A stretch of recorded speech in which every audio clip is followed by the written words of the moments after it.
sais pas si vous avez déjà remarqué, mais dans les émissions de télévision du genre CSI ou les films d'horreur, on nous présente souvent des agressions sexuelles qui sont plutôt violentes, spectaculaires.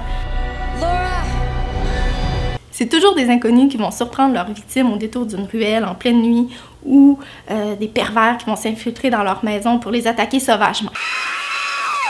Bien que ces scénarios-là soient possibles, dans la réalité, les agressions sexuelles sont majoritairement commises par des proches de la victime. Ça peut être des parents, des amis, même un chum ou une blonde. C'est des personnes en qui la victime va avoir confiance. Souvent, la personne qui va en agresser une autre va exercer une influence pour qu'elle cède à la relation sexuelle. Ça peut être par la contrainte physique, par la manipulation, en la saoulant, en la droguant, ou plus simplement, en n'étant pas attentif aux signes qui font que la personne n'est pas bien dans ce qui se passe. Ça marche pas. Ouch! Non. Ouch! Je suis pas à l'aise. En fait, c'est plutôt simple. Une relation sexuelle, c'est comme un combat de boxe. Si l'une des deux personnes n'a pas consenti à participer, clairement, il y en a une qui commet un acte criminel. Bon, maintenant, c'est quoi exactement le consentement? D'abord, c'est un accord qu'une personne donne à son ou à sa partenaire au moment de participer à une activité sexuelle.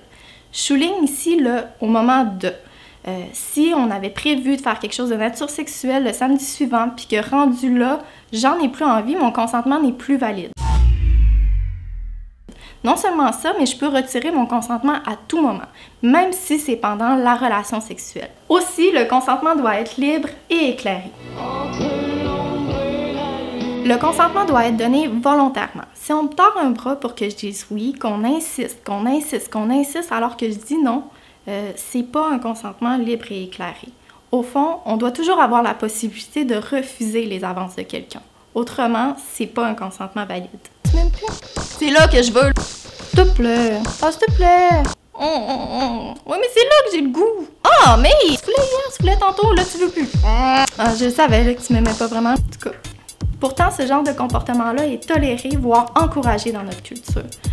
On va dire de la personne qui insiste qu'elle est vraiment amoureuse, qu'elle te désire, alors que ce qui se passe est tout sauf romantique, c'est juste creepy.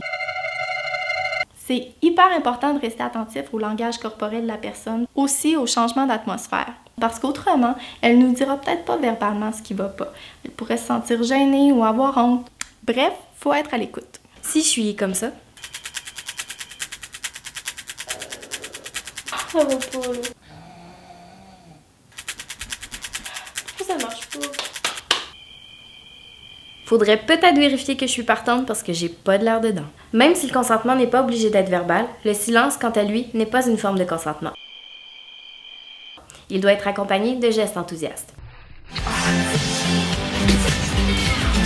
Légalement, la personne qui initie la relation sexuelle doit s'assurer que l'autre est réellement consentante. T'aimes-tu ça? Est-ce que je continue? Jusqu'où tu veux aller? On peut arrêter si tu veux. Qui a envie de coucher avec quelqu'un qui en a pas envie de toute façon? En fait, tout est une question de communication. Il suffit de s'assurer que tout le monde est à l'aise et partant. Quand la personne en a vraiment envie, ça devrait plutôt ressembler à ça. Ah! Ah! Oui! Oui! Ah! En fait, le consentement, c'est ça. C'est un gros oui. C'est enthousiaste. Par contre, il y a des situations où même si la personne nous dit oui verbalement, son consentement peut pas être valide. 1. Si la personne est saoule. Si la personne est trop saoule pour conduire, elle peut pas consentir. Si elle est inconsciente, qu'elle vomit, qu'elle est toute molle, qu'elle bûche sur ses mots, vaut mieux la mettre en sécurité plutôt que de tirer avantage de sa situation. 2. Quand la personne n'a pas l'âge légal pour consentir.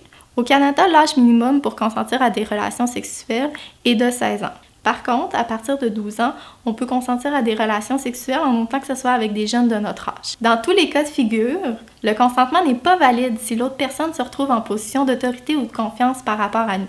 Ça peut être un prof, un médecin, un parent, bref, ça fonctionne pas. L'essentiel, c'est de se respecter dans comment on se sent au moment de participer à une relation sexuelle. Si ça nous tente, mais si ça ne tente pas, ben, il faut être capable de le dire. Non seulement il faut apprendre à se respecter, mais il faut aussi respecter les autres. Si ça lui tente, ça lui tente. Si ça lui tente pas, ça lui tente pas.